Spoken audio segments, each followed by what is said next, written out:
Welcome to Moonbase 2.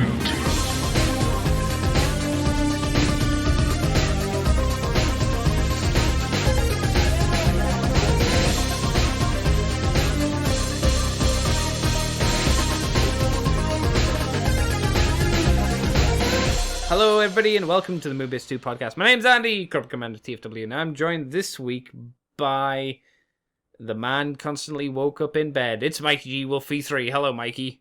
I'm in bed. No, you're not. I wanna be. It's time to wake up, bitch. No, it's not. Get off my head. Look at this child. I don't want to look at the child. Look at It's the the same child. child she was yesterday. It looks the same. You know what's worse? She mostly ignores me in the morning. So I'm not even... she doesn't want to be there any more than I want her there. Child thrown at Mikey. Mikey, please stop. Child doesn't care. We just There look are at no each other winners. and sigh heavily. You're as tired of this as I am, aren't you, baby? Meh. That's what I thought. Oh, she's in the screaming phase now, so she's tired of everything. I thought that was called the Mikey phase. Yeah, but Or the screaming existential phase, we horror presume, phase. end. I don't know. Like- As soon as you get that existential horror, it never stops. It's just constant. But at some point you do force it to be an internal scream. So there is that to look forward to. But how's it going, Mikey, this week? Has it been a good, fun, feisty week for you? Work heavy, but, been a lot of those. Been that wonderful feeling of, I'm home from work. Night now. Time to die and sleep. Get me! Please get me. Making them fat bucks, though. Bucks.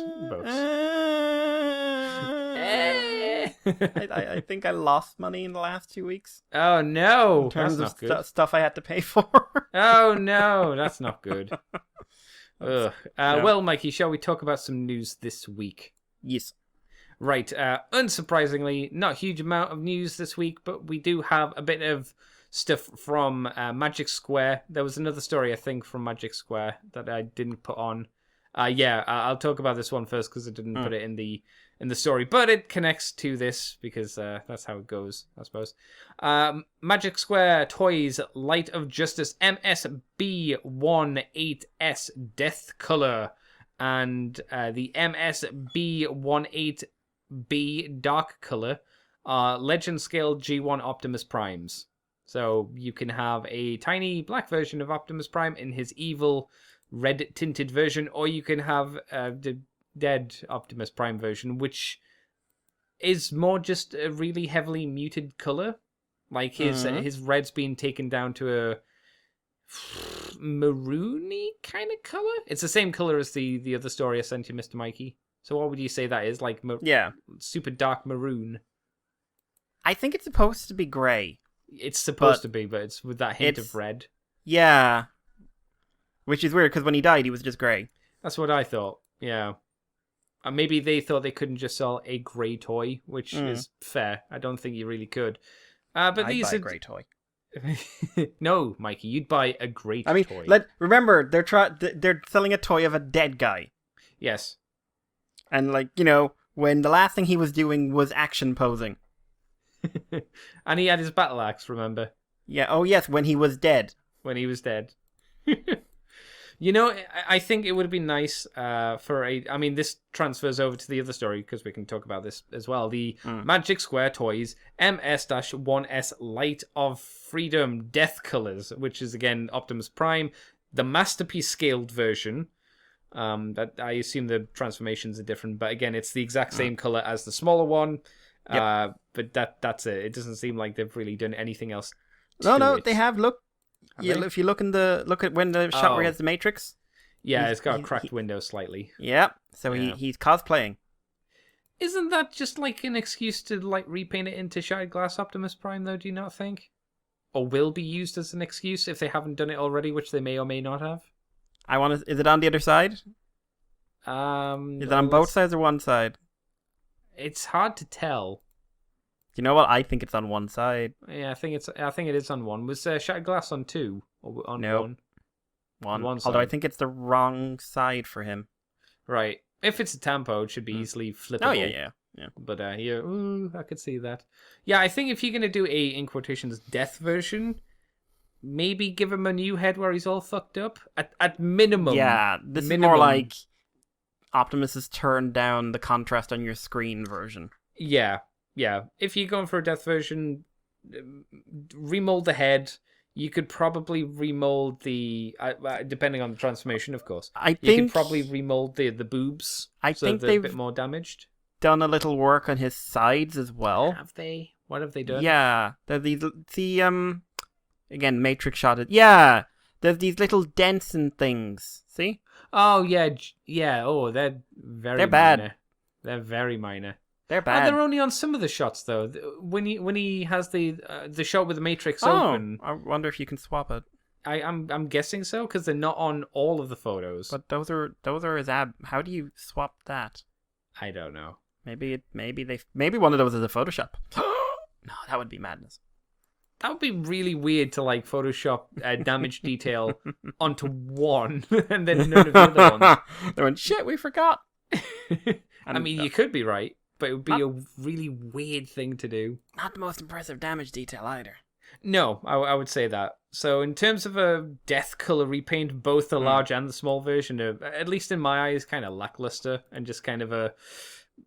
Let's make another Optimus Prime, I guess. Yeah. Those repaints. Get them repaint out there, son. Yeah, like, I wouldn't accept this, but I'd go, oh, I tip my hat to you, sir. If you repainted him, like, orange and purpley blue and called him Huffamus Prime. What happened in a different universe where Huffer pulled his trailer forever and became a Prime? Because at least then you go, well, that's kind of stupid, but it's a vibrant color and it's something that's not just... even then, it's still a bit on the shitty side, let's be fair, but yeah, it's different. It's better than a muted color scheme. Yeah, it has to be said. Yeah. I don't know. If you're into this, if you like your small Optimus Prime from Magic Square and you're like, I want a Nemesis version, I would get that. I did see a picture of the Death Color version, though, to be fair, used on a third-party table as the rain slowly starts hitting on the conservatory. I don't know if that'll be picked up or not. Never mind. On a third-party table for Optimus Prime to die on, and it looked quite nice. It wasn't exactly screen accurate, but it's like, oh, it kind of works. I get the basic idea of how this was, what they were aiming for. I'm just not sure why you'd want to pay for a third-party masterpiece-sized one if you want to go down that route. If you do, that's fine. It's your own bag, I suppose. It is. Bag of shit. Bag. I don't care either way. Mikey, do you want to take us on to the next bit of news, please? I think I have to. You do. So, a new third-party company, or at least a new third-party maker, via Weibo account, 115 Utopia. Yeah. Utopia. Have revealed images of... Okay, so... Presumably they've either done something before, or this is one of those things where they've got something else planned. Because this is YYW02A. The way that they've got the packaging, for the first shot, looks very much like how I remember Perfect Effects boxes looking. So I'm wondering if it's them. That'd be very strange if it was. Yeah. But this is an upgrade kit for Siege Galaxy Optimus Prime. So this gives you a filler cap to sort of cover the gaps on the cannons. It gives you what else? It gives you the side guns, I believe. Yeah, they were on the legs of the original toy, and now they are added on, and they're there. And it gives you covers so that you hide his infamous feet in vehicle mode. Oh, is that what those are for? I didn't realize they were infamous feet. Were they? Is that what the story says? Yes. Oh yeah. I didn't know that. It's notorious robot feet as well. And then it just shows that all of this can be there in vehicle mode, fully combined, and his feet covers can be stored on his back in the combined robot mode. Woo! This is going to be 85 yen from Taobao. So if you are in... No, it's not a lot at all. If you're into the idea of minor inconveniences being covered up, then this is the add-on kit for you. Andy. Yes.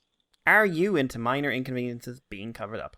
Yes. I think it's good. I do like the fact that, especially I honestly didn't realize how hollow and very visibly hollow his guns were. Like, that's Yeah. really bad. I'm assuming that's a bottom shot. Oh, Like, yeah, from that'll the be bottom from there. underneath. Oh, yeah, Yeah. totally. But yeah, no, I didn't realize they were just so flimsy. Yeah. Maybe not flimsy, but just, like, openly holy. That doesn't sound much better, but you get the idea. Especially when I think back to the original toy, which was big and solid without any holes. And I know why. It's So it's a way chunky to that- save money. Yeah, so chunky that it actually fought its own ratchets most of the time. Yeah, that is true. So I think having these covers hide a lot of that kind of greebly nonsense is good. It's kind of why KO companies have kind of taken off in some ways, because they were the ones that would do this for their knockoff figures. The feet covers, Notorious and infamous. Yeah, maybe this would make more sense, Mikey, if either of us owned this toy and would be like, oh yeah, I see what they're talking about. But as a bystander just looking at these pictures, it doesn't really make a huge amount of sense, at least to me. I honestly didn't know he didn't have the side guns on his legs, so that's another part of the Galaxy convoy to have those guns on his legs. So I always assumed that they were there. I want a lion arm. Yeah. Oh no, you don't. I do. No, you don't. I do. I want a third-party lion arm for this figure. You need to stop lying to yourself. I want a lion arm. Would you not prefer Sonic Bomber? Because at least No. Sonic Bomber made a really good, solid-looking upgrade. No, I want a lion arm with either an anime-accurate giant hand or a toy-accurate no hand. Yeah, it did attempt to do a hand. Yep, Poorly. I want that. Do you really? Yes. When you say that, though, you mean that just to see it rather than to own it, though, don't you? I want other people to own it. Yeah, that's what I thought. At least the price is nice and cheap, though. It's a really good price. So hopefully, I guess if people are interested, it won't be, £30 or more, something that you need to throw down for a minor upgrade. So that's good at the very least. Billion, squadillion, bajillion pennies. Wow, you didn't know where you were going there, did you? Nope. No, I did not. Anything else on this, Mikey? No, I am good. All right, well, let me tell you, Mikey, about delays. Delays. You have been delayed. That would be how was that not a Schwarzenegger line in the 80s? You've been delayed. Yeah. You just stab someone. You have missed your train. You have been delayed. Oh, yeah, The Conductor. Yeah. That's what the movie The Conductor. Yeah. Where there's a bomb on a train and he needs to fight off the terrorists who are on the train. Starts cutting people's throats with really stiff card tickets. Yes, but his outfit is the old school kind of conductor outfit. Because he has come from Austria and he does not understand your modern ways. Yes, it's his first day on the job. Hello, I have come from Austria. I am wearing these clothes my father wore on a train. Yes, it's beautiful. He was a train driver. He's recently left the Secret Service or the army. Austrian equivalent. Yeah, and he's come over to America to look after his daughter or his wife or to make up with his strange wife. No. His daughter it's his daughter, right? Yeah. And he's very excited by the job, so he brought her on his first day of work, and she's on the car that the terrorists break into with the bomb on. Yes. She's next to the bomb. The entire movie, she's right next to the bomb, and she doesn't know pressure bomb.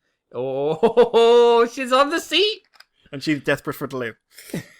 She doesn't know. Man, this really does sound like a 90s action movie, doesn't it? Yes, it does. Oh man, I kind of wish I could have seen that because it sounds kind of stupid and fun. All I can think of about the time, I can't remember what movie it is, but where he stabs someone with a steam pipe and tells them they're letting off some steam. That's Commando. Yeah, that's how he kills spoilers. That's how he kills the last dude with his little chainmail jacket.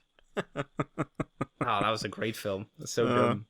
But no, the delay is not an amazing movie, unfortunately. It's a delay on the MP45G1 Bumblebee version 2.0. I messed that up. The demons were trying to come out.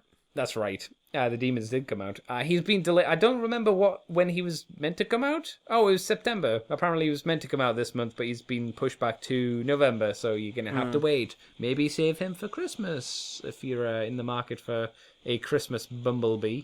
Neither of this really affects me nor my little friend Mikey here. No, I don't want that toy. No, what you sound quite aggressive about that. Is it just because it's a No, masterpiece, or just don't like him? And I you think just he's hate him? way the hell overpriced. I mean that's where masterpiece toys have gone though at this point, isn't it? Yeah, but I can't see the money. Like Optimus, I don't see the money. No, though. Have you really clicked on the big image of Bumblebee holding that gun With his gigantic feet. No, look at his hand. Not the hand holding the gun. The other hand. The hand holding his hand. The hand holding his hand. Yep. All right, this needs to load first of all. What is wrong with his thumb? Do you remember Mikey Jet Icarus from Jetman? Oh god! He has the bird claw hands. What that? No, that was Garuda. It was, yeah. Icarus was the main one. Yeah, Garuda. Fail. Nerd fail. I thought you were actually coughing up a hairball. Hairball of shame. But yeah, he's. I didn't realize how freaky his little claw bird hands are. And his soulless, emotionless face. Well, he realizes he has to be the friend of Spike, and then he snaps. Nothing. Yeah. And this is just him just going up to random people and he's just putting a gun on them. Yeah. What's wrong with your hand? But the expression never changes. Yeah. Look at those feet are a mess. I'm sorry, but they really are. I don't mind the feet because from the front they look fine. It's just if you look from any other angle, that's if you're using it as an articulated action figure, that does cause a bit more problem.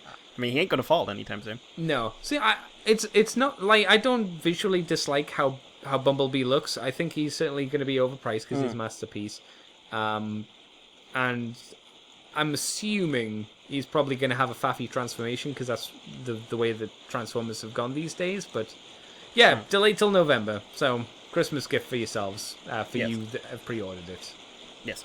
As the rain has really started kicking up. Yeah. So Mikey, as I go and close the conservatory door, why don't you tell us about the next story? Because you're more up to date on this than I am, as you've been looking at this over the week. Yes, I did take some time to this. But Kapow Toys are officially announced as the UK EU stockist for HasLab's Unicron, if it's ever made. So this is slightly funny to me because this is quite beaming to Kapow Toys overall, and it's funny because I remember Kapow Toys and TFW had a huge falling out back in the day. I remember, way, like 2010, I want to say, because they used to be on the sponsored list, and then they got taken off. I don't remember why, but I remember that there was a lot of really angry people. So yeah, on their Facebook page, they announced that they are stocking HasLab Unicron. This is, of course, only if it's available and it's fully funded. They're going to start taking pre-orders this week, and it will end on October the 6th. The price has been announced. It is going to be £604. Now, my first reaction was, okay, they're not making crazy money on it. But then I got past seeing the numbers and I converted it in my head. Right. And it's about $700, somewhere between $730 and $750, depending on conversion rates. Oh no. So it's not as dear as the Big Bad Toy Store one. And no, that's true. And if you're in the UK, I believe you'll get free shipping. Oh, well, that's good at least. Kapow always does free shipping, I believe. Yep. Yeah, they do it over a certain order, isn't it? It's like over 100 or something. Yeah, I think you value for it. You'd hope so. But unfortunately, that still says to me that basically you're being punished for not backing it. And living in America. Yeah. Basically, if you're in America and you didn't back it, you get super punished. If you're in the UK or the EU and or probably Hasbro Asia or something like that, and you didn't back it, you are technically backing it because you're pre-ordering with this stockist, but then you're still being punished for not being a UK citizen. Yeah. Or US citizen, rather. So I still think that in terms of a backing thing for something that really needed a strong global representation, this thing fucked up. I'm just going to say. It's not been done in the... well, at least from our perspective, not been done in the best way. And boy, howdy, was the PR not handled in the best way this week. Oh, how so?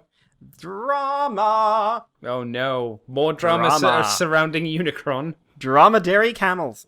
That's a nature joke, folks. Oh, all right. That's a pun Ah, on dromedary.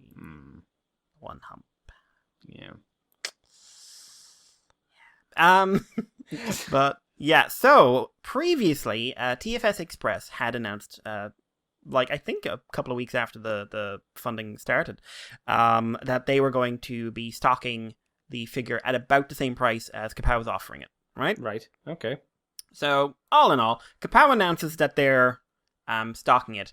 And then on Facebook, they make a point of saying that they are the only legitimate stockists and they are the only ones with a guaranteed source. And that it was very badly phrased, and a lot of people took it to say that Kapow was saying that they're the only ones in the UK who can actually get Unicron. Anyone else is probably pulling a scam. Oh, okay. Also, people were saying Kapow Toys were pulling a scam because how can they be supplying the EU when Brexit? And I was just like, oh, Americans. You have no idea what's going on. So, TFS Express did not take this well because they then had a flip out on Facebook. I usually don't get into this drama, but I just find this toy is bringing out nothing but negativity in a lot of people. And they basically said that Kapow was saying that they are, they're trying to scam people because they don't have stock. They said they're getting their stock from Hasbro Asia and a couple of other Hasbro sources. Their stock is guaranteed. They'll probably get it before Hasbro UK does. Oh. And they have confirmed, and they have said everything we do will count towards the overall funding goal. Right. So Kapow saying that only theirs counts towards the funding goal, which they did say. Oh no. And catty. Yeah, and it got real catty. It gets cattier because then Kapow came back and said, well, what we meant was we're the only ones in with Hasbro UK, and you should really only buy from us because since we're sourcing from Hasbro UK, that means we'll let Hasbro know that they're the market in the UK for these figures. Oh, so if you don't buy through them, then it's your fault that we don't get Transformers. Yeah, because if you buy through TFS, then their stockists include Hasbro Asia, which means that you're just telling them to send more toys to Asia. And this went on for a while. It basically turned into a 50-50 back and forth. I got the distinct vibe there's been some bad blood between both shops before. If not, this is certainly the first blood. And yeah, I have no shopper loyalty. If I'm buying, I buy. No, I buy cheap. Yeah, I buy the cheapest I can. There's not a big difference in the toy prices here, so I think I think Kapow might be the wiser move in the UK again for the shipping. But I don't know. But yeah, I would say, and then of course it's half the audience are going Kapow sucks, and half the other ones are TFS sucks, and I'm just sitting there going you all suck. You're all being ridiculous. But yeah, this toy is I think this toy is becoming a psychological event. I think you could write a paper on the emotional effect this toy is having on people without it even being made. Oh man. Because we've seen people get really aggressive about the fact it's not being made. We've seen people get really aggressive about the fact it is being made. We've seen people get really defensive about toys being cancelled because of it, or toys not being cancelled because of it. Mm-hmm. And now we've got the retailers at each other's throats. Yeah, it's a weird time. I'll be honest. I'm gonna be glad when we know in October, one way or the other. Yeah, and we can all move on. You know what's better than the Unicron toy, Mikey? The Flame Toys IDW Megatron model kit. Oh, go fuck yourself. Well, at least it looks it anyway. It looks amazing, but I'm just sitting there I have too much shit to spend on at the moment. Oh no! That I have to buy stuff at the moment, and I don't want to, but I have to. But you need that hemorrhoid cream, Mikey. I need that toy. It is the cream of life. It looks very good. Is it the cream of the crop? Yeah, and the Prime I have is a real good build. So plus that needs hardly any stickers. So the Prime. The Megatron. I don't know. Yeah. So No, I've seen he's got like shiny silver stickers, which just are weird. yeah. But also, like, I thought the Autobot symbol would be 3-dimensional. Is it not? But it doesn't look like it. It looks like it's a sticker, but it might, depending on the quality of it, might be better to get a tampo from Repro labels. Repro labels. Yeah, or you could get one of the 3D ones, which are lumpy. Yeah, So, yeah. same effect. And they've got more than meets the eye ones if you want super accurate. Ooh, are they 3D ones as well? Or are they just tampos? I think so. I think they're 3D. Oh, okay. Oh, that'd be good. But yeah, Andy, Mikey. are you now rushing No. to your nearest No. person No. to shake them like a baby held by a disrespectful babysitter? I'm an uncle now, I can say that. No, I'm only running to babies and shaking them disrespectfully, just in general. I can say that because I'm a terrible person. Yeah. Rethink your life. You had a chance to avoid all of this. You Go back chose inside. poorly. Go back inside. But Hold no, the baby up yeah. to the window. Look at the world. Look at this. The baby starts crying. Yes, you see, don't you? You know, baby. You know. Give the baby back. It's like, oh god, no. Give the baby back. It's like that one from Samurai Jack.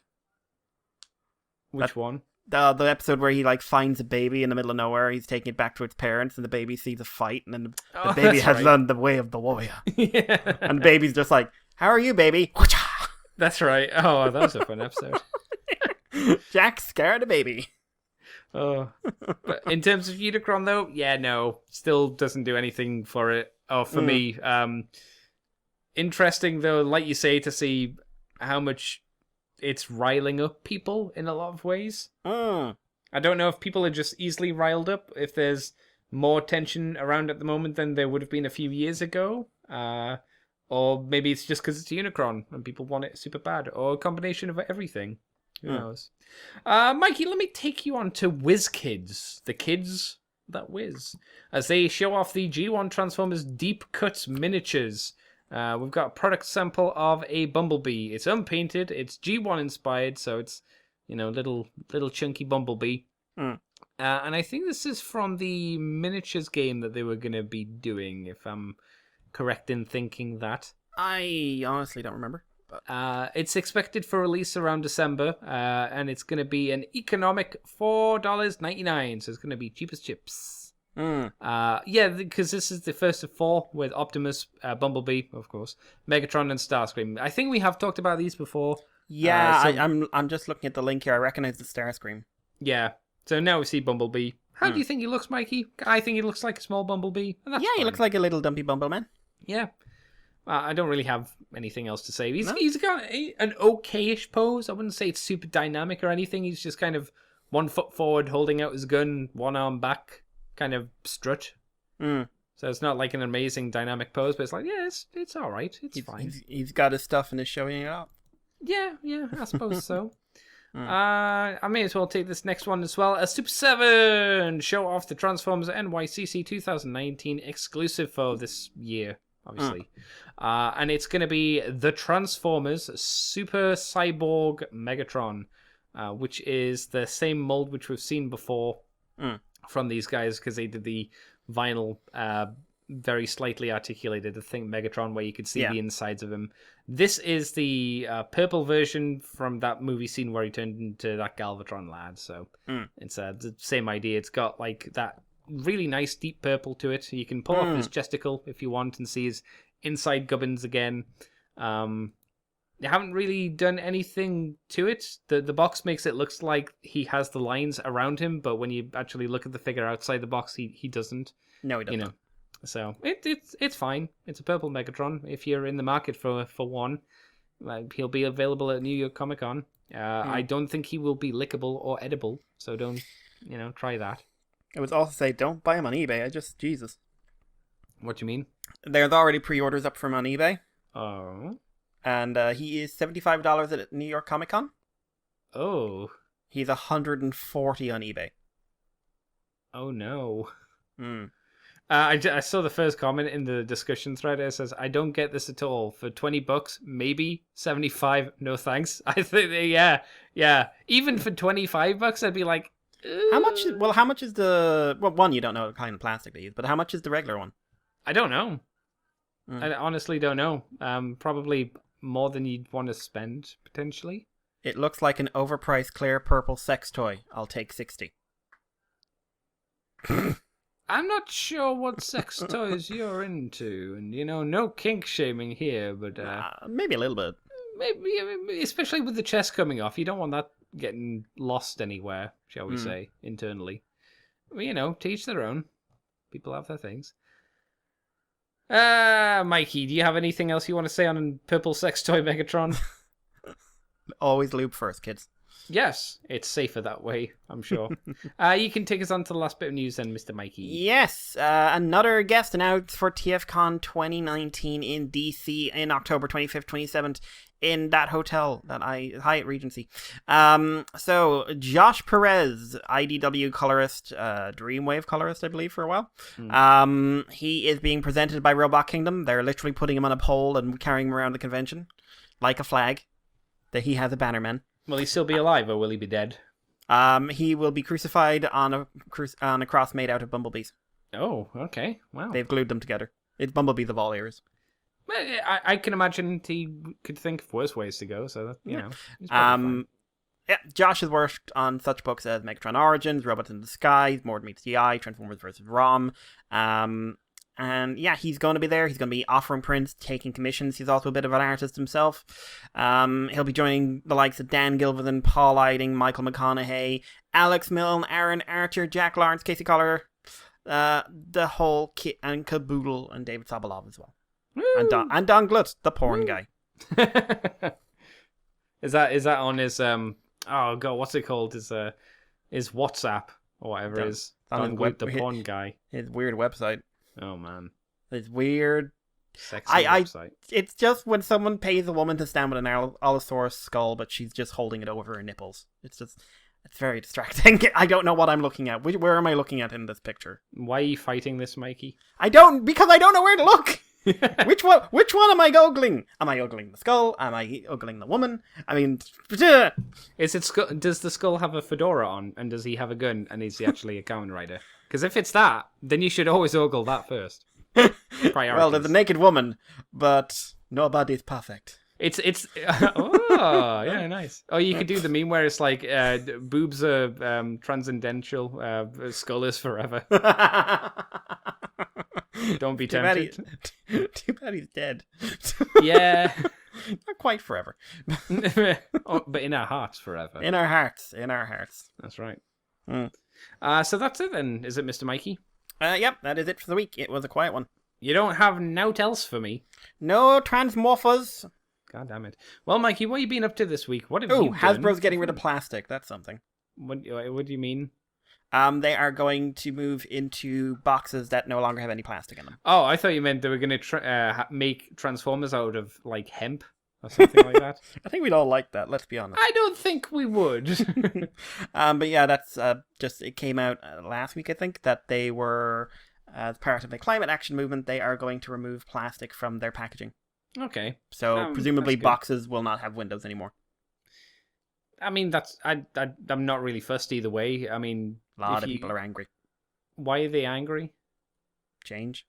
Oh, okay. Then turned into a climate denier versus climate activists yelling spree on every medium I checked, which, like, including my favorite one being like, "The planet's tougher than you know. I want to see my toys before I buy them."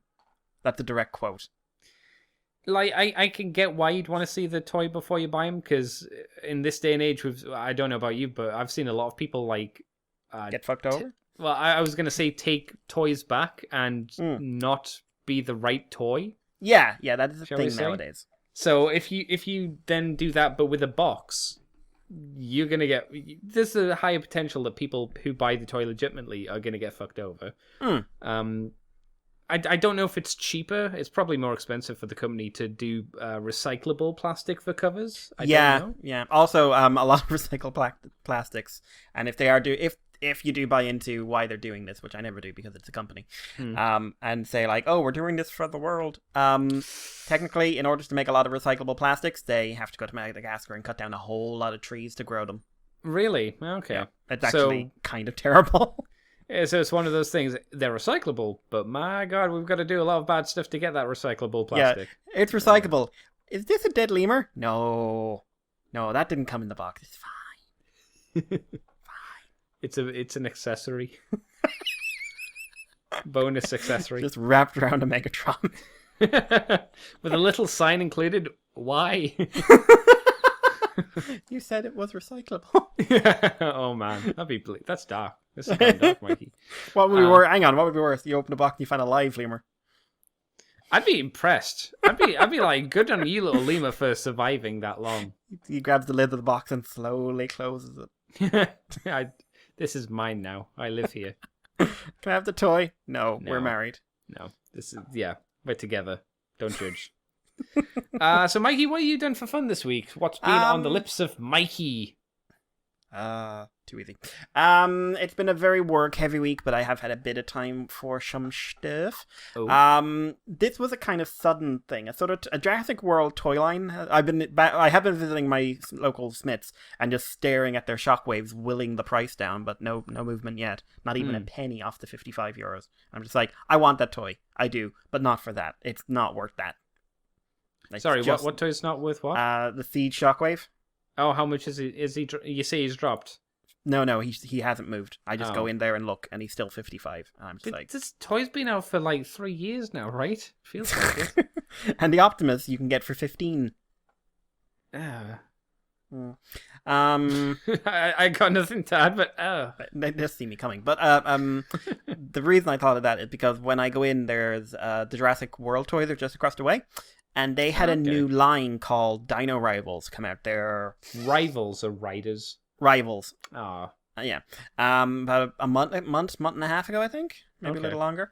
And it kind of came out of nowhere, and it featured a lot of new dinosaurs that people were like, "Why are these here?" It's particularly two of them.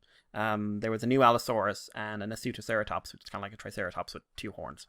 And people were just like, "Okay." And then a bunch of rumors started on that there was going to be a new movie coming out soon. Right. And there was people were like, okay.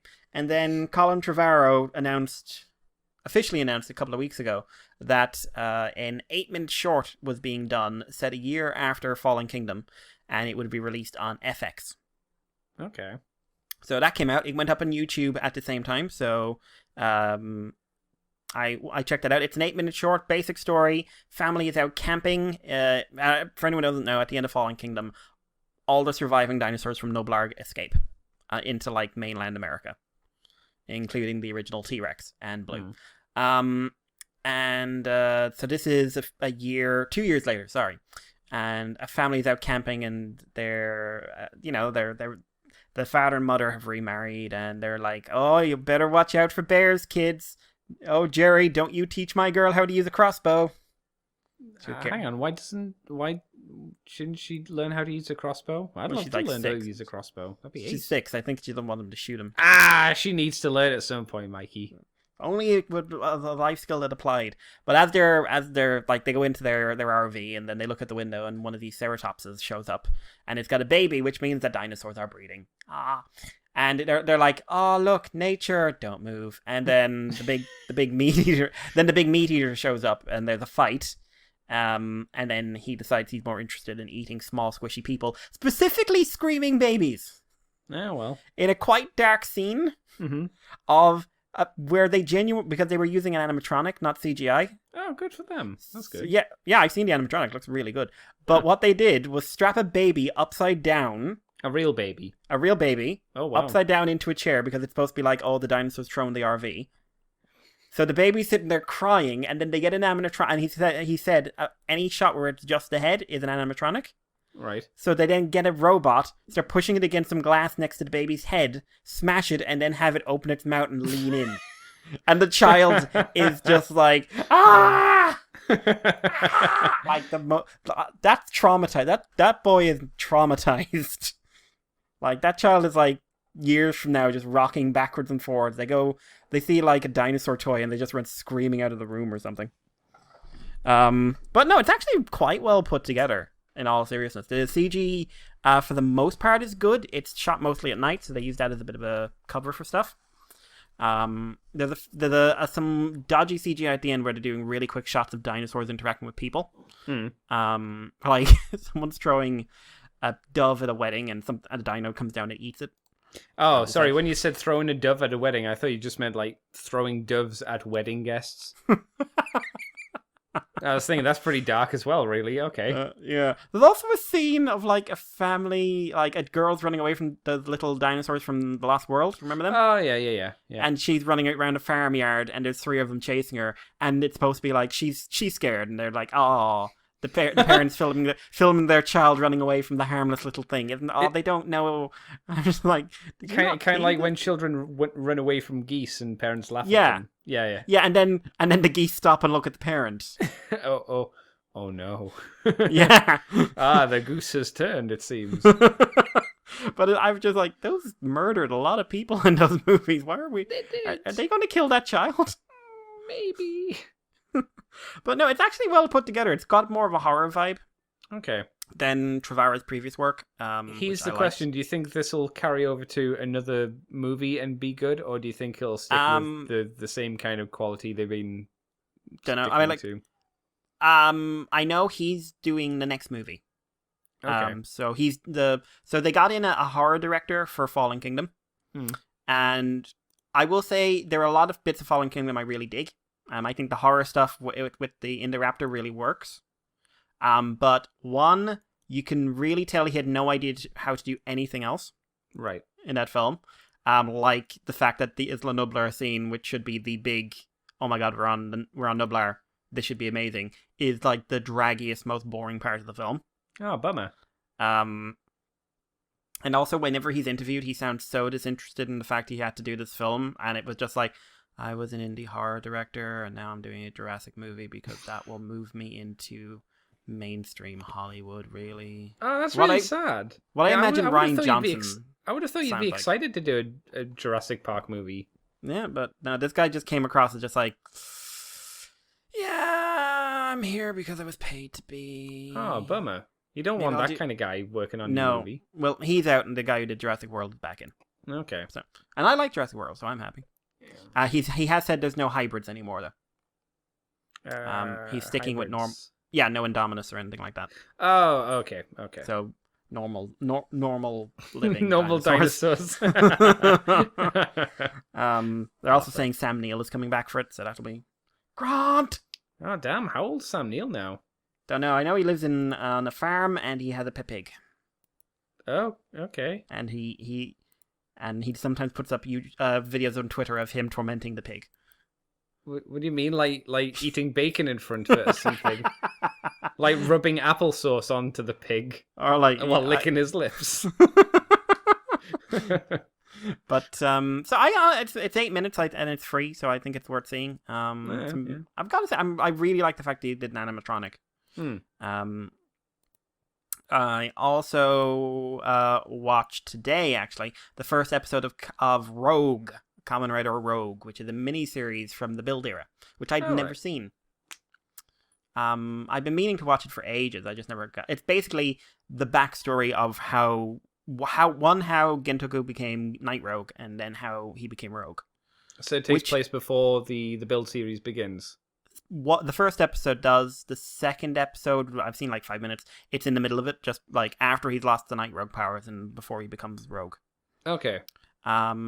It's quite violent. There is a pretty unsettling bit where a corpse is thrown out in front of someone, and I mean like thrown from a height. Stark is in it, or Volt is in it as in the human form, and he's pretty sinister in it. Which is like, you can tell they were writing this like, and now everyone knows what he's like. We don't have to even pretend he was ever nice to anyone. Right. So it's quite well written, I think. I'm enjoying it. It's not deep. Like, there's not a lot of new information here. It's just basically, here's all the stuff you knew already with a little bit extra. Okay. But yeah. So it's not essential. It's not like it's going to add much to you. I don't feel it has informed me so far more about the character than I already knew. Right. Okay. But I think it's quite competently made.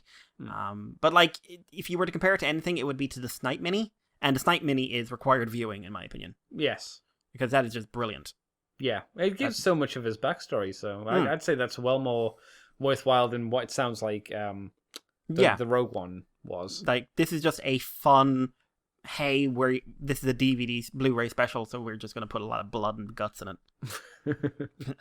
Watch this corpse fly, children. Bang. And there's a really solid, like, almost wet slap when it hits the ground, and it's just like, oh no. But yeah, I did watch 01 today. Episode 3? 4. Oh, okay. The plot has kicked off. Wow. Remember how Exade didn't hang around?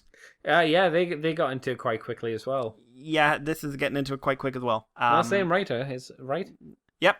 So I'm just assuming he's not hanging around. We're also doing the 1 episode story structure as well, which is my preferred one for writer, I have to admit.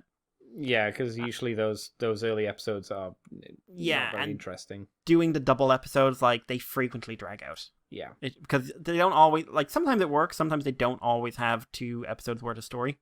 Yeah, that's the problem. You only need, like, which like, was it Double that did it a lot? Double did it a lot. Double normalized it. Yeah. And then it was the standard... They didn't have great stories. Yeah, it was the standard until Gaim. Ah, right. And Gaim broke the mold on that, and then Drive played with it. Ghost largely avoided it. Exade avoided it. So did Bill. Geo was big into the double episode structure, and it didn't help. So yeah, this is sort of doing a bit more background building, a bit of world building, hinting at why the 01 driver was made in the first place. Some more stuff with the Humagears. This time it's a bus conductor tour guide one called Anna, who's your main one, and she's quite sad in this because she's shown to be like she's limited, but even within her programming, she has something like she's got a dedication to the idea of truth and history. Right.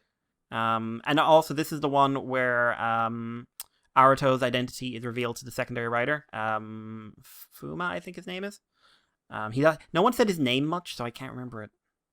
But Vulcan, basically. And we also have 2 new forms. We've got Rising Falcon for 01, and we've got Punching Kong for Vulcan, which is a gorilla form. But yeah, it's quite a hectic episode. There's a child in there as well, but he's mostly a device, and that's fine. Okay, he's not the center point. No. Also, a little bit of an interesting take on the secondary writer finds out. Because, usually that leads to it, and he tries to kill the primary writer. Yeah. Doesn't really play that way. Also, I don't trust Valkyrie at all. That's the lady that goes along with the secondary writer, right? Yeah. I don't trust her at all. Is she very Mai-ish? No. Well, no, she's a writer herself. Okay. But she's clearly manipulating him. She's got this thing where she gives him the progress keys, but none of his open normally, so he has to like force them open. Right. And she's filming him when he does it. And going like so either she's taking it home for fun times. Oh no. Or she's up to dodgy shit. Do you think she might be a bad guy? I think she's probably or an antagonist at least. I think she could I don't think she's going to go down the Bitchy Mitchy road, but I think she's probably got more going on. We do meet our first pure antagonist writer as well, which is Kamen Rider Horobi, who is a Scorpion-themed writer, and I'm not sure if I like his design. An ancient Scorpion?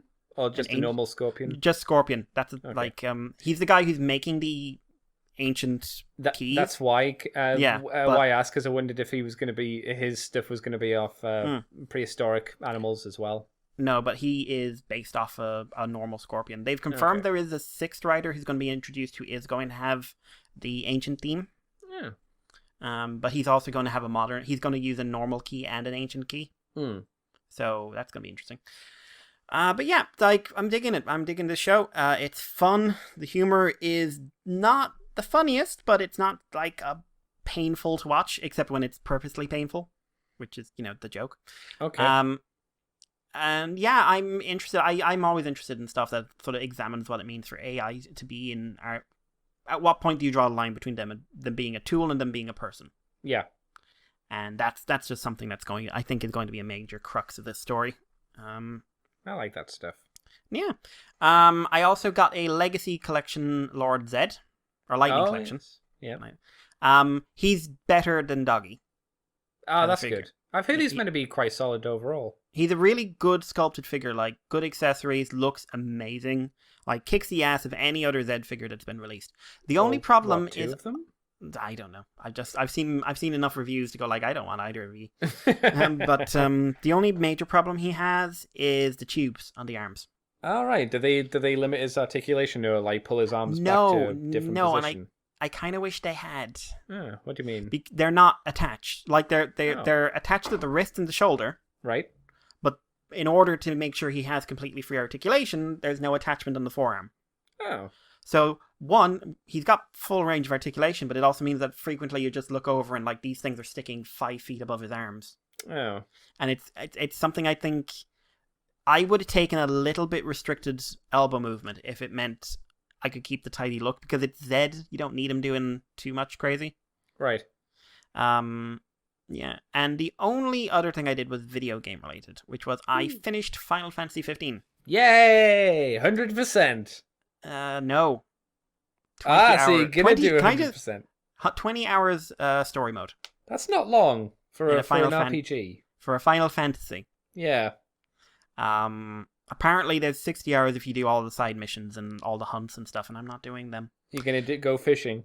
No, I did fishing once. I will not be doing it again. I hear it's really good, and I don't know if I'm being sarcastic or not. Not even Andy knows. This is not the worst Final Fantasy game. Yay! This is what is, out of interest? What is for the worst me, one? 13. Okay. I don't like 13 at all. Mm-hmm. But this is competent. But it never goes beyond competent in any aspect. But it is by far the most aggravating and frustrating, and the only one I've ever gotten actually angry at. Oh no. The combat system does improve because you can unlock the ability to control the other characters. Right. So when you do that, it does improve, although I found you very quickly get into a very predictable pattern. What do you mean? What's the pattern that you fell into yourself that you noticed? Start with Noctis, use him for a little bit, switch to Gladio, who is the big heavy hitter, use him to sort of do some crowd control, and then switch to Prompto, who has guns, and use him to just like stand outside the fight and do huge damage with rocket launchers and machine guns and stuff like that. And he can just, like, he's the weakest character physically, but like offensively, he's nuts. Right. Glass and then there's Ignis. Kind of thing. Yeah, and then there's Ignis, who I never use. Ah. He's there, but also like you can tell the game was clearly never actually structured for you to be able to control them. Oh, that's bizarre. Because there's bits where you lose control of them completely for like 6 hours. Oh, for story purpose, kind of. Yeah, stuff. But then there's a bit towards the end where you have to choose: do you play as Gladio or do you play as Noctis? Right. And I picked Gladio because it said easy mode, and I wanted to finish the game. And then I got a tutorial on how to play as Gladio. Okay. Which means that the game, as far as the game's concerned, you should never have played as anyone else. And technically, you can go through the game without ever unlocking them. Right. The combat is fun for what it is, but it's extremely basic. And basically, you just spam the attack button and have 99 health potions on you, and then you win every match. Wow. Because what you'll spam, get knocked down, nearly die, revive yourself, and go back to spamming. That sounds fun. Yeah. Magic is there, but there's never any reason to use it. It's actually, the game is prohibitive about using magic. It punishes you for using magic. Really? In terms like the time it takes to cast a spell, and the fact you can only really have 3 spells on you at any one time. You've only really got the fire, ice, and lightning spell as an option. There's no curative. There's nothing else. And the only other time you deal with any magic damage is when you get a weapon that's basically it's basically a cheat code weapon, because you can kill almost anything that's not a boss in one move.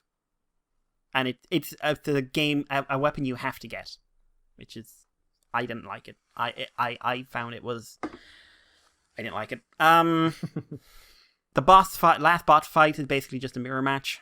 The summon mechanic is bullshit. Utter bullshit. The summon mechanic is based on a bunch of hidden factors that means sometimes in a fight you'll get an L2 prompt, and if you hold that down, you summon a random summon. of the 4 you have access to. You have no control over which one is coming. They don't appear in any major fights, and basically they show up and it's an insta kill for whatever fight you're in. Oh. And it's bullshit. I hated it. It happened twice in my entire game. Hmm. And I spent 2 hours of my 20+ hour play run trying to get it to turn on. I looked up how. Yeah. I went up. And the base story idea is fine, but the execution is pretty poor. The character writing is pretty one-dimensional. Oh. There is some bizarre moments of characters flipping out for no reason at all. The female protagonist, Luna Freya, she's boring and has that terrible, I'm doing a British accent now. But she is without a doubt the worst female protagonist in Final Fantasy history, if not RPG history. Oh man, Jesus. She has no major role, and then towards like the end third of the game, she suddenly shows up, hasn't met your main character in 12 years, yet is apparently deeply in love with him. Well, of course. That's how it They works. They met as children. Yeah. They Destiny. They're in each other's company for about an actual in-game 2 minutes, and she dies. Spoilers. Yeah. She's terrible. She's absolutely atrocious. Okay. There is a good female character in this. There's a couple actually, but they don't do a lot. Because if you're not a main party member, you don't do anything, and even if you're a main party member, you don't get a plot. But and this is where I go from being annoyed to angry. What if I told you that there was big chunks of this game that are very, very signpostedly removed for DLC? That would be irritating. All the character stuff for all the party members, including your main character, who is the blankest of blank slates. Like, he's not Vaughn level of bad, but he's bad. Like, there were originally planned to be 8 DLC episodes, right? Right.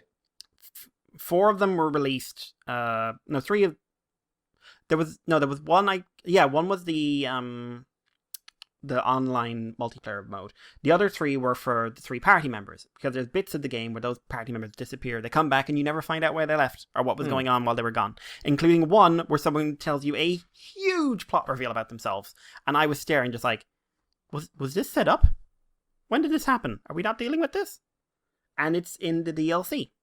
And I am fucking pissed about that, because I do not play a Final Fantasy game to have this kind of bullshit thrown at me. And then they were going to do it again, which would include a Luna Freya episode, and they're basically giving all the backstory for the villain, giving all the backstory for everyone else in these episodes. Oh, man. But they've been cancelled now. So now they don't have any backstory. There's a book. Cool. But that book So has it's a not lot in of the game.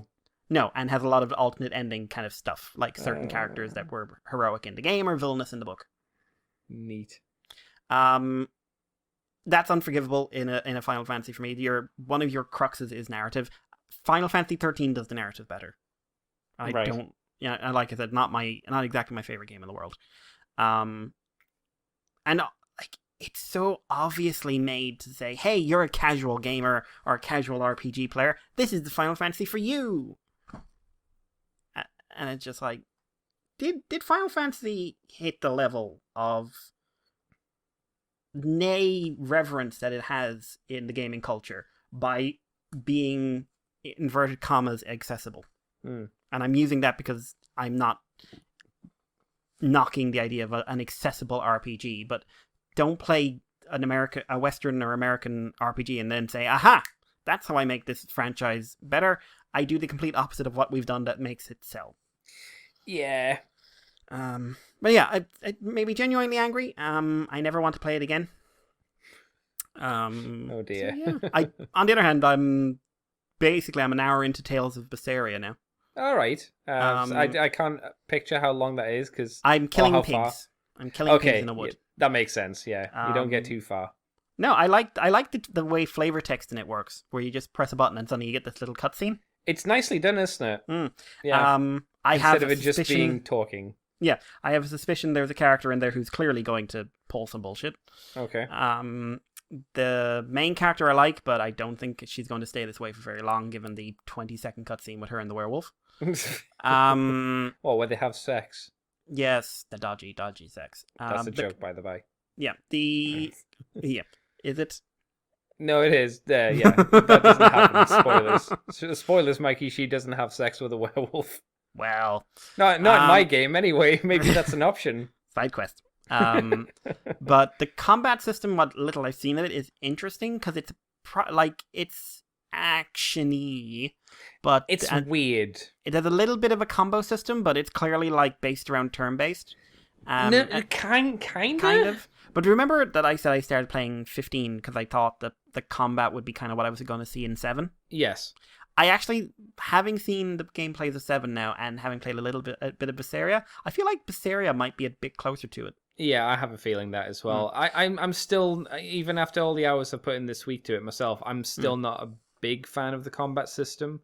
You'll obviously, this isn't a spoiler, you'll get more party members as you go along, but I don't feel I ever switch between party members. You can switch because you have a maximum of 4 that you can have, and then you have 2 in reserve, and then you can swap those 2 in reserve with the 4 that are out to give you some extra potential for combos and stuff. But I never really seem to ever do that.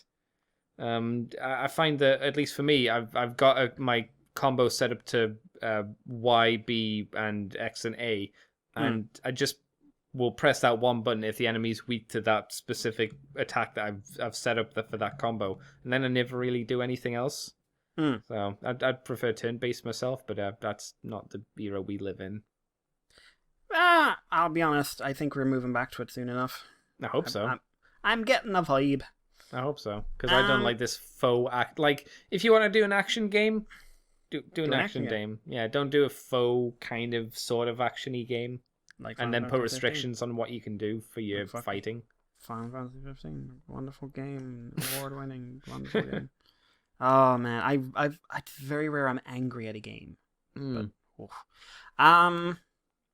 also, I hate the credits because it's interrupted. 15. Yeah, it's credits interrupted by 5-minute sections telling you things you already knew about. You're my best friends. We know. We get it. Band of brothers. Oh, fuck off. Andy. Mikey. What did you get up to this week? Well, like you, I've been playing a lot more Tales of Vesperia. I actually found a sequence which you haven't got to yet. Was censored in the Western market versus the Japanese market. Did you watch the uncensored version on YouTube? I did, and in my eyes, it completely changes the dynamic of the scene. Because for the Western version, it makes you think a character's doing it for a reason, while in the censored version, it just happens, and there's no context or anything, which kind of adds more to the mystery. So I think the Japanese one does it better, just because it leaves you with that. Why'd that happen? What's going on? Rather than just, oh, okay, I can probably surmise what's happening. Was it censored for excessive violence or excessive boobies? Violence, and I wouldn't say it's excessive. Once you get past there, I'll let you know. Yeah, I always find it weird when I find it weird when anyone censors any kind of game. Yeah, but I've seen the games that get sold, and I've seen the clip from Borderlands 3 of someone being eaten by a thing and blood everywhere, and just when someone says it's censored for violence, I'm just really? Is it though? Is this something that deserves to be censored? Yeah. I think it's one of those weird things that the what's it called, the ESRB does. Oh, they seem to be dodgy assholes. Yeah, so it's one of those really fucking weird things which I just don't understand myself. But did some reading on them this week, and I'm just oh, you're like the unions in America, where it went all wrong. Oh no, I wouldn't know about that, but I'll take your word for it. But yeah, I've been doing a lot of Tales of Vesperia, lots and lots and lots of that. Putting, what else have I been up to? I have watched. Have I deleted it from my list, so I don't know what it is? I've been watching Danmachi, the first season of that. Have you heard of Danmachi, Mikey? No, that's new to me. Is it okay to pick up a cute girlfriend in a dungeon or something? I think is the name. That's the one where she's wearing white and has those weird lines in her outfit. around No, your shoulders. it's a rope underneath her boobs for some reason. Yeah, that I remember the design. I just remember that looked really weird. Yeah, it makes no sense in context of the story either. Maybe she can't afford a bra. No, because it doesn't really do anything. It's just there. It's not even like tight around her for any particular reason, as far as I can tell. So That'd be more the BDSM version. yeah, maybe. So it seems to be a fancy world, as you would suspect, where the gods have decided not to be gods anymore and want to live with the mortals. Right. And then people go into a dungeon. I haven't really picked up the story too much because I'm really not super invested in it, personally. But it follows a main character called Bell, which I think is a stupid name. As he is given, because you level up in this world for, reasons, I guess. Oh, it's a video game fantasy thing. It's but like, not, it's but a not a fantasy video world. game. Yeah, it's a fantasy world, but look at our video game rules. Yeah, because everyone has stats and they have levels, and he has a skill which makes him level up ridiculously faster than anybody else, so he's... Oh, God. Yeah, it's one of those kind of things. It's not bad, it's just... I'm finding it just one of those watches where I'm watching it being like, I mean, it's something to fill in the time before like more episodes of Vinland Saga kind of come out so I can watch them. So it's basic butter kind of sandwich. There's not much to it. I accidentally watched a few episodes of the side story because I didn't know there was a side story to Danmachi. There's a side thing called Danmachi Gaiden, sort of something, I can't remember, and it follows the kind of female crush character the main guy has a thing for, and it follows her perspective through the story. While his follows his perspective, so they kind of cross over every now and again. And because I watched that one first, or at least a few episodes first, it was more confusing because you can't watch that series on its own. Yeah, it's entirely dependent on you watching season 1 before watching this at all. So, and even after that, it didn't really do a huge amount for me. I'm not sure I'll go back to that. Even I'll finish Danmachi, but I don't think I'll watch this side stuff. I might just go into season 2 instead. So I can't really say go and do that. It's just like, if you got nothing else to watch, maybe. Has there been anything else? I mean, I strangely enough, even though I say it's a shonen show, Demon Slayer is still enjoyable. And after watching Danmachi, I'm like, I enjoy Demon Slayer a lot more than what Danmachi is, even though it follows those tropes. It's like it's a lot more entertaining still. Well, I suppose it's still like the problem with shonen stuff is when it gets into the hey, you're into episode 50 and nothing's happened. Yes, yeah, and it's slow. Like Demon Slayer is definitely still slow moving. It's still got that real slow pacing issue, but it's entertaining enough. I'm still enjoying that. What else? I went with my mates to a mate's birthday party with mates. To a thing called Never Give Up. It was an escape room themed after the Egyptian tombs, and it was slightly themed after the Crystal Maze, so there were multiple rooms that you'd go into and do a challenge. One person would go in and be like, okay, you've got to shoot these skulls off of these bamboo posts in this amount of time, and you get like a clue orb that you can use for the last room, for you to escape later on. I was having a bad day that day since I missed my train by literally a few seconds as it drove off just as I got there. Had to run to the bus stop because I was like, okay, well, I'll get the bus. And the bus was pulling away just as I got there. So I was like, it's one of these fucking days, I guess. Yay. I managed to get in like 10 minutes late and was thrown into a room. And it was a puzzle room, which was not great as I'd been running and was confused and slightly lost. And they were like, oh, you like Sudoku, don't you, Andy? I was like, no, I've never done Sudoku. And it's like, it's kind of like that. And I was like, oh, no.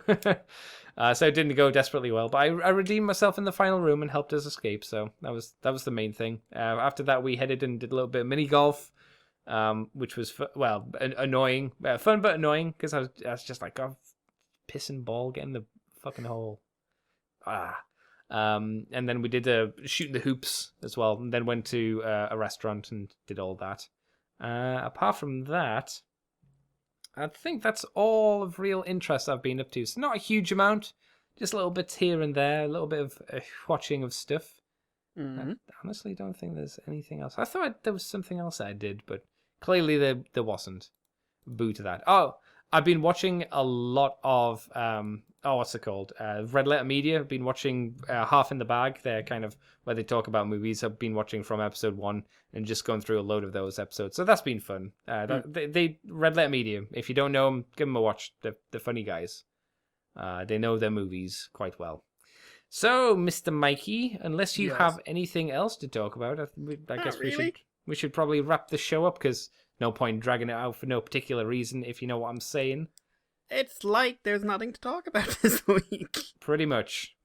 Oh, I will also say for Tales of Vesperia, I'm 58 hours in.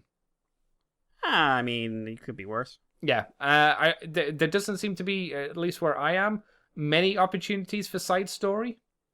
Or side missions. It's just one big narrative. Yeah, it's every now and again it's like, oh, hey, this kid wants you to go to this area to collect this one thing to make the Omega Elixir. Or, hey, this guy said, hey, go here and kill this uber stronger monster. So I think the more interesting side stories, because I've looked online, because the achievements were kind of attached to side stories, and they're like, most of them seem to open near the end of the game by the last dungeon. So, yeah. You're going to be there for a while, Mikey. So don't you worry about that, son. And they'll talk about upgrading weapons, and I've never known when a good time to upgrade your weapons is, because by the time you upgrade your weapon, it's like, oh, here's a new weapon. Get rid of that old one. You're like, oh, fuck's sake. But yeah, okay, Mikey, where can people find... Oh, no, actually, we've got a question from Tentomon4. I'll minimize the message down and just get to the question stuff. So... Mikey, do you dudes think we'll see a... this is to do with Cyberverse, by the by. Do you think we'll see a Rack and Ruin toy out now that he's a reoccurring character in the show? I'll have to rely on you for this, Mikey, as you've seen, obviously, more of Cyberverse than I have, so you'll know more of Rack and Ruin and his reoccurringiness. Do you think he'll get a toy? It's possible, but he doesn't transform in the show. So... At all? Or is it just we haven't seen him transform yet? I mean, he's hasn't, and he doesn't look like he can. Okay. No, that means nothing, but I could see it happening. I don't think you'd get anything bigger than like a commander or something. Okay. Or whatever the legend scale is called nowadays. But it's doable. Can you explain to me, Mikey, the love that people have for Rack and Ruin? Because I just don't get it, apart from him being quirky, like he's two robots stuck together. Basically, he was in Marvel. Right. He was weird. Okay. In what sense? Because he was two robots stuck together. Oh, I thought you meant character-wise he was weird as well. And he was in Marvel. Okay, so that seems to be the main crux. He's weird and he's Marvel. Everyone loved Impactor, despite the fact that even in Marvel, Impactor did nothing. And then Sound of the Wreckers happened, and we all kind of give a crap about Impactor. Sure. Rack and Ruin has never had that moment. In IDW, he was that thing. Well, but I mean, like, he never has the Impactor moment of like, and now we all care about Rack and Ruin. I mean, he died. He did that. He did die. That was his thing. And he was in a Spotlight where he was a prisoner for Optimus. What Spotlight was he in? Orion Pax. Oh, God. I don't remember at all. That was a long time ago. I don't know. Rack and Ruin has never appealed to me because I don't think any media has ever really done anything with the idea because he's a background character. Okay. Or background characters, I should say. But, there's never been a story where Rack and Ruin mattered. Right. So, also, like, their names don't make sense on their own, so... Maybe one transforms into a rack, and the other one just ruins it because, they're stuck together, so he just falls off the wall. But, like, I don't know. They've never really appealed to me. Just because I if you're going to do a gimmick, do something with it. But Yeah. I just wondered if you knew, because it was over my head. I don't get it. Tenomon goes on to talk about the pluses of what's it called? Not Monster Hunter, Warframe. Have you heard of Warframe, Mikey? The name's vaguely familiar. Free to play kind of pseudo MMO game, almost kind of Monster Hunter style. Yeah. Is it they're wearing armor suits or something like that? They're wearing like I hate the designs. Iron Man suits, isn't it?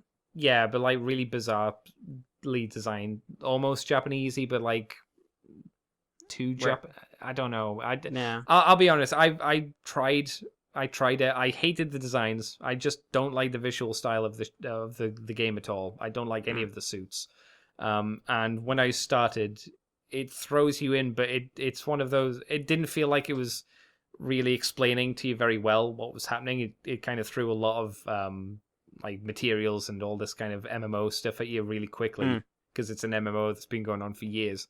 I was just like, ugh, no.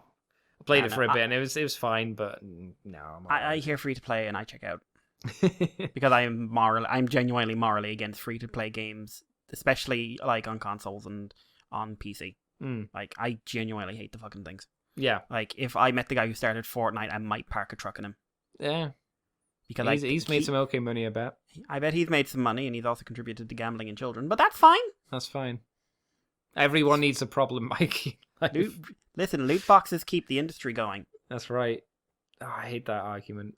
Someone once gave a big long spiel to me about gaming is dying and we need microtransactions to save it. I'm just like, gaming is one of the biggest media things at the moment. They make stupid money. If they are losing money, then you need to learn how to not spend so much money. Then you need to buy less cocaine, sir. Yeah, I don't know.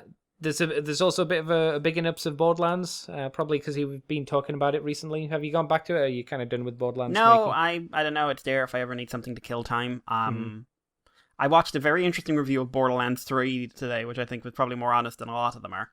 Oh, okay. Which is basically, there's some nice stuff in it, but it's basically the same game that was 7 years ago. And if that appeals to you, go play the original.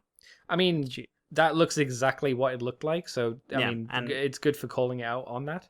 Yep, and I never liked Borderlands really for what it was. I finished the first one, but I did not come out of it like, oh my god, Borderlands! Because Borderlands is weird. It's got a weird hype train behind it, despite the fact it's not actually that super popular in terms of like sale. Like in terms of like, oh my god, Borderlands is an amazing game. No one says that.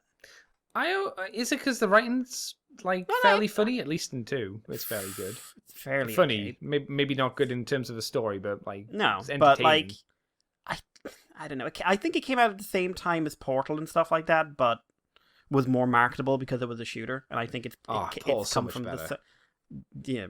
Yeah. So much better. Love Paul.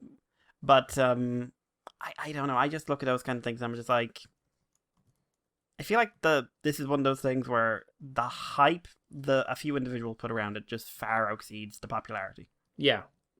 I know. But it's got guns in it, and people like guns. They do, and there are lots of guns. There are guns that shoot guns. Yes. I think is but interesting. My god, does that, for me, lose the appeal after the first couple of hours, because you're basically just, okay, get rid of you. Okay, these are the 4 kind of guns I need, and I'll only ever pick up these kind of guns. Yeah, I kind of... This is a problem sometimes with games when I get stuck into what's the most optimum way to play this game, or what way have I found that it's the best optimum way to play for me. I never really want to come out of that box, and I don't know if that's my fault or the game's fault for not like pushing me to go outside of that box, if you know what I mean. It's yours. Yeah. The last part of the I just realized what you said. Fuck you. The last part, the question, the message at least is some sports games for to play with the lads are over. I recommend Mutant Football League and Blood Bowl 2. The lads, in this case, being Andy and Adam. Now, I am not a fan of sports games at all. I appreciate that you've put in Mutant League Football and Blood Bowl, because if there were sports games, they would be the ones I'd care about most, but I have zero interest in American football. Zero interest. I'm not a sports game fan. Even if they're a fun sports game. The closest you'll get me to play a sports game will be like Tekken, and that's because it's beating the shit out of people. I genuinely haven't played a sports game since PSX. And what was it? FIFA? Oh, I can tell you the sports game I played if I remember it. Do you remember Pitbull or Pitball? No. You don't, or you don't want to remember it? Don't know. I played Rocket League, but I don't really count that. No, that's a sports game. It's football, but with cars. That's a sports game. No, people get real angry on that. Well, people get real angry on multiplayer games, Mikey. You want to see angry people go on to like any Call of Duty first-person shooter multiplayer game? I dare you. I appreciate the suggestions for sports games, but sports games are just not my jam. I have like they have no story, and I'm all about the story for the most part. And their controls are usually not my thing. Like, I don't really like the sports in real life, so why? I don't want them in my house. Yeah, no, that's fair. I'm the only I'm kinda sports with you. game I really remember enjoying was an ice hockey game on the Mega Drive. Oh, okay. I just because like if you fucked it up enough, you got into fights constantly. So you didn't like playing the game; you enjoyed just beating the shit out of people. Yeah, well, I'd being be an playing asshole. I'd be playing against my cousins, so it would be just like, yeah, you miss. Start a fight. How long until you just started fighting? Just between the two of you? I did once threaten to hit him with his own sister. Oh, God. She was a baby. It was fine.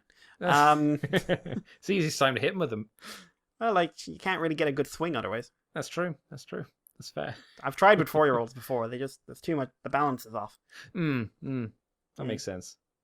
Yeah. Right. Well, thank you, Mr. Mikey. I guess I'll need to ask you now. Where can people find you on the internet if you want them to? I'm on Twitter as Irish Paleo and I'm on YouTube as VWolfie3. If you got any questions or feedback or anything like that, guys, you can send them to the email address. It's the moonbase2@gmail.com. You can send her on Twitter. You can send them on Facebook. You can send them on Patreon. You can send it on Libsyn. You can send it in a smoke signal. You can send it by pigeon. You can send it by turkey. Don't send it by turkey. They're short distance travelers. Andy, what about you? You can find me on Twitter as CCTFW. You can find me on YouTube as Cobra Commander TFW. You can find this podcast on the Moonbase 2 forums on Twitter, iTunes, Facebook, Libsyn, YouTube as Moonbase 2 Transformers Podcast. You can also find us on the patreon.com/Moonbase2. And if you do $2 each month, you get the extended versions of From the Files of Teletron 2. We talk about comics. And you also get it a week early, and you also get the Moonbase Woo Woo each month, which is a special show where we talk about non-Transformers things in depth. I still need to edit the show where me and Griff talk about Mighty Max, but that'll be this month's show at least. Still waiting on the next comic so we can do the comic show. Oh, so okay. I was going to ask you at the end of the show. I think it might be next week, but I'm not sure. Fair enough. Cool. So at some point, when the next comic comes out, we'll be able to get that sorted for the peoples. Yeesh. And you can head over to ccbunker.weebly.com if you want to get the podcast through that means as well. It's another way to get stuff. So thank you very much, Mr. Mikey, for joining me on this very tired day for you. Yeah, I'm a bit tired. I'm going to go to bed straight away. Oh my God. I am a sleepy boy. Jesus. Thank you all for listening, and hope you've had a good time. And we will see you next week for maybe Transformers news if there's any. If not, we'll have something to talk about. We always do. Make it up. Make it all up.